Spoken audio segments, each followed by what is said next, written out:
રમણલાલ વોરા જે છેલ્લા કેટલાય સમયથી સતત વિવાદોમાં આવ્યા છે અને ખાસ કરીને તેમના ઉપર ઘણા બધા આક્ષેપો પણ મૂકવામાં આવ્યા છે, પરંતુ હવે પૂર્વ ધારાસભ્ય જેમણે ગાંધીનગરના કલેક્ટરને રમણલાલ વોરા ઉપર કાર્યવાહી કરવામાં આવે તેવો એક પત્ર લખ્યો છે અને ખાસ કરીને આ વિષયને લઈને તેમનું નિવેદન પણ સામે આવ્યું છે। વિગતે ચર્ચા કરીએ પત્રમાં શું લખવામાં આવ્યું છે અને હવે કયા મોટા આરોપો મૂકવામાં આવ્યા છે। નમસ્કાર, હું હંસિની અને તમે જોઈ રહ્યા છો નિર્ભય ન્યૂઝ। રમણલાલ વોરા જે છેલ્લા કેટલાય સમયથી ક્યાંક ને ક્યાંક ચર્ચામાં આવે છે અને ઘણા બધા વિવાદોમાં પણ રહ્યા છે, ત્યારે ખાસ કરીને પૂર્વ એમએલએ પૂનમ મકવાણાએ રમણલાલ વોરા સામે કાયદાકીય પગલાં ભરવા માટે ગાંધીનગર કલેક્ટરને પત્ર લખ્યો છે। પત્રમાં ખોટી રીતે ખેડૂત બની જમીન ખરીદી હોવાનો આક્ષેપ અને જમીન વેચાણમાં ટેક્સ ચોરી કર્યો હોવાનો આક્ષેપ મૂકવામાં આવ્યો છે, તેમજ આ કરોડો રૂપિયાની જમીન છે એની મારી નાખવાની પણ ક્યાંક ને ક્યાંક તેમના દ્વારા માંગ કરવામાં આવી છે અને ખાસ કરીને એવું પણ કહેવામાં આવ્યું છે કે રમણલાલ વોરા ખોટા ખેડૂત સાબિત થયા હોવાનો પણ આક્ષેપ મૂકવામાં આવ્યો છે। વધુમાં આ વિષયને લઈને પૂર્વ ધારાસભ્ય પૂનમ મકવાણાએ શું કહ્યું સાંભળીએ।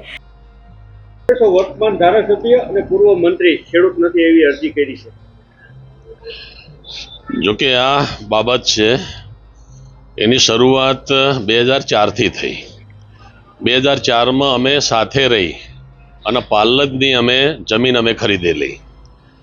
એ વખતે અમે ખૂબ નજીકના મિત્રો હતા। વિષય એમ છે કે રમણભાઈ એ વખતે ખેડૂત નહોતા। રમણભાઈએ ઓગણજ ગામ જે છે દસકોઈ તાલુકાનું, ત્યાંના રમણભાઈ ઈશ્વરભાઈના ભળતા નામથી એમને ઉતારો લીધો અટક લખાયા સિવાય, અને એ નામનો જે ઉતારો લીધો એના આધારે એમને ખેડૂત બન્યા। રમણભાઈ ઈશ્વરભાઈ વોરા છે, પેલો રમણભાઈ ઈશ્વરભાઈ પટેલ છે। રમણભાઈ ઈશ્વરભાઈ પટેલે પણ મીડિયા સમક્ષ ને સમાચાર પત્રોમાં ક્લિયર કરેલું છે કે આ એમને બોગસ દાખલો લીધો છે। રમણભાઈ ઈશ્વરભાઈ પટેલ હું પોતે છું એવું પણ એમને પોતે કબૂલ કર્યું છે। વાત એમ છે કે 2004માં આ જમીન લીધી, 2016 સુધી અમારા નામો અંદર રહ્યા। 2016 સુધી 2016ની અંદર રમણભાઈએ અમારી સાથે જે ચર્ચા કરી હતી એ પ્રમાણે અમે એમાં બિનઅવેજ ફારગતી લેખ કરીને જમીન એકલા એમના નામે અમે કરી, બિનઅવેજ ફારગતી લેખ। હવે આટલી મોંઘી જમીન ગાંધીનગરના અડીન કિંમતી જમીન, તમે તો જાણો છો કે હગો ભાઈ પણ હગા ભાઈને બિનઅવેજનો આપી દે, પણ છતાંય અમે એક એમની વાત ઉપર ભરોસો રાખી અને અમે બિનઅવેજ ફારગતી લેખ કરીને એમને જમીન આપી દીધી। એમને આ જમીનમાં પેઢીનામાના આધારે એમના પરિવારના નામો અંદર ઉમેરી દીધા। પરિવારના નામો ઉમેર્યા પછી એમને આ જમીન એમના એક મિત્ર ઈડરના પટેલ છે એને 3.5 કરોડની અંદર આ વેચી। ત્યાર પછી એને પેલા પટેલે એને માટે મૂકી દીધી ગાંધીનગર કલેક્ટરમાં। ગાંધીનગર કલેક્ટરને રમણભાઈના દબાણથી એને અર્જન્ટ એને કરી નાખ્યું। એને કર્યા પછી પેલા પટેલે ફરીથી આ જ જમીન રમણભાઈ વોરાના બંને દીકરાઓને 13.5 કરોડમાં વેચી। આ જે દસ્તાવેજો થયા સામસામે બંને, એમાં રકમના ઉલ્લેખ છે, ચેક નંબર બેંકના પણ ઉલ્લેખ છે। જો ખરેખર બેંકમાં ભર્યા હોય, ચેકો ક્લિયર થયા હોય ત્યારે જ આ વેલિડ ગણાય।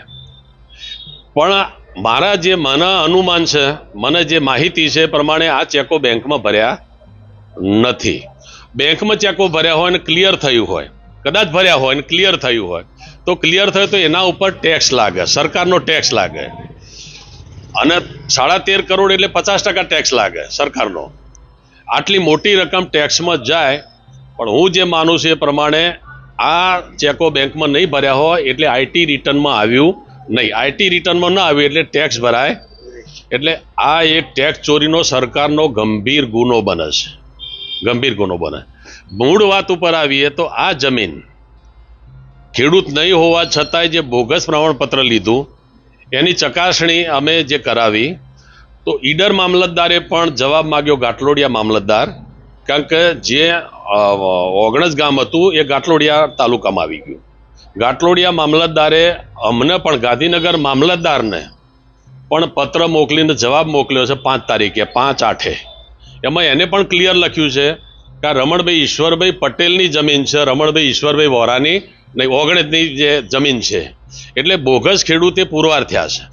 સરકારે બહુ ક્લિયર થવું જોઈએ કે જે ધોરણો છે મહેસૂલના ધોરણો એનો અમલ કરવો પડે. કલમ 64 હોય કે કલમ 63 કે જે હોય એ કલમો એના અનુસંધાને એમની સામે સખત કાર્યવાહી કરવી જોઈએ. અમે જે હમણાં મેં કલેક્ટરનો પત્ર આપ્યો મેં બહુ ક્લિયર બતાવ્યું છે કે અમે સાચા ખેડૂત હતા, રમણભાઈ બોગસ ખેડૂત હતા. જે પણ પગલાં ભરવામાં આવે રમણભાઈને ભરીને અમારા સાચા ખેડૂત હતા, ભલે અમે નીકળી ગયા, પણ આની અંદર ભૂતકાળ તરફ જવાનું હોય તો અમને યાદ કરીને અમને સાંભળવામાં આવે અને સાંભળ્યા પછી જે તે નિર્ણય થાય. સીધું શ્રી સરકાર કરવા કરતાં અમને સાંભળ્યા પછી અમને ન્યાય આપવામાં આવે એ રીતની આપણે કલેક્ટરમાં પણ વાત કરી છે. આ ટેક્સની બાબતમાં પણ આપણે વાત કરી છે કે એની તપાસ થાય, ટેક્સ એમને ભર્યો છે કે નહીં. આજ એટલે ખાસ કરીને ગાંધીનગર કલેક્ટરને આ પત્ર લખવામાં આવ્યો છે પૂર્વ ધારાસભ્ય દ્વારા અને રમણલાલ વોરાની સામે કાયદાકીય પગલાં ભરવામાં આવે તેવી માંગ પણ કરવામાં આવી છે. જોકે હવે આગામી સમયમાં જોવાનું રહેશે કે જે રીતે રમણલાલ વોરા છેલ્લા કેટલાય સમયથી વિવાદોમાં રહ્યા છે અને તેમના ઉપર ઘણા મોટા આક્ષેપો પણ મૂકવામાં આવ્યા છે, ત્યારે હવે આ વિષયને લઈને કયા મોટા ખુલાસા થાય છે તે પણ હવે જોવાનું રહેશે. તમારું શું માનવું છે આ વિષયને લઈને અમને કમેન્ટ કરીને ચોક્કસથી જણાવજો. તેની સાથે અમારી ચેનલ નિર્ભય ન્યૂઝને લાઇક, શેર અને સબસ્ક્રાઇબ કરવાનું ભૂલશો નહીં. નમસ્કાર.